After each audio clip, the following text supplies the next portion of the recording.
მაისის მიწურულს, მაშინ როდესაც მართლმადიდებლური ეკლესია სიმონ კანანელის ხსენების დღეს აღნიშნავს და იხსენებს, როგორ იქადაგა ქრისტეს მოციქულმა ქრისტიანობა აფხაზეთში, ერი აფხაზეთობას ზეიმობს. პატრიარქის ლოცვა-კურთხევით აფხაზეთის დღე 2014 წლიდან აღინიშნება. წლევანდელი აფხაზეთის დღეც და ყველა ღონისძიებაც, რომელიც აფხაზეთობას ეძღვნება, სავსეა მოგონებებით, ნოსტალგიით და რაც მთავარია იმედით. ეს დღე იყო დაფუძნებული ჩვენი პატრიარქის მიერ, არის დაკავშირებული სიმონ კანანელის ხსენებასთან და ეს დღე ძალიან მნიშვნელოვანი იმ თვალსაზრისით, რომ ეს დღე გეხმარება ჩვენ, რომ ერთმანეთს შევხვდეთ, გაუზიაროთ ის ემოციები, რომელიც ჩვენ გვაკავშირებს აფხაზეთთან და ასევე იმისათვის, რომ ჩვენ გავაერთიანოთ ჩვენი საზოგადოება. დღესასწაულთან დაკავშირებით ჩვენ აფხაზეთის მთავრობას სხვადასხვა სტრუქტურებს და უწყებებს აქვს დაგეგმილი უამრავი ღონისძიება. ეს შეიძლება ითქვას, რომ ღონისძიებები ჩატარდება კვირეულის ფორმატში, სხვადასხვა ლოკაციებზე. შესანიშნავი ფოტოგამოფენაა ძველი სოხუმის ადამიანები, ვინც ქმნიდა ისტორიას ქართულ-აფხაზური ურთიერთობების.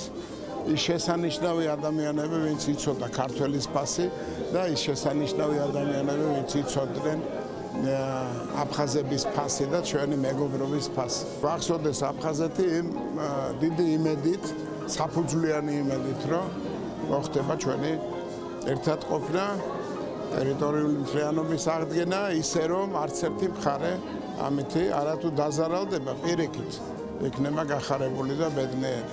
აფხაზეთის დღისადმი მიძღვნილი კვირეულის ფარგლებში არტ-გალერეაში გამოფენა სახელწოდებით კადრები აფხაზეთიდან მოეწყო, სადაც წარმოდგენილი იყო აფხაზეთში გადაღებული, იქ დაბადებული და მცხოვრები ცნობილი ადამიანების დღემდე უცნობი და უნიკალური ფოტომასალა. დღევანდელი დღე იმდენად ამაღელვებელი, იმდენად აი ჩემთვის შინაგანად აი ესეთი სანერვიულოც და სასიხარულოც არის.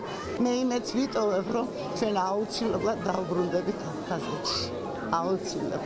უყურებ ამ სურათს, რა თქმა უნდა, ესეთი აი მოგონება არის ჩემს სოხუმზე, რომელიც მუდმივად ჩემთან არის.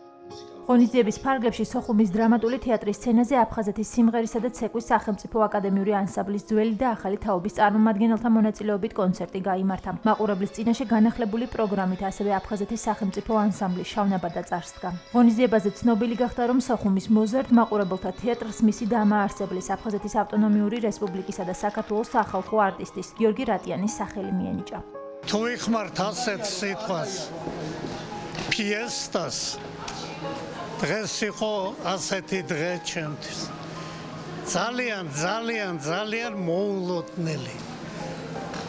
ისეთი კარგი გაგები თავს არ დამცემი. კარგი გაგები. ეთქობა იცოდა ჩემმა ახლობლებმა, იცოდნენ, მაგრამ არ მითხრეს.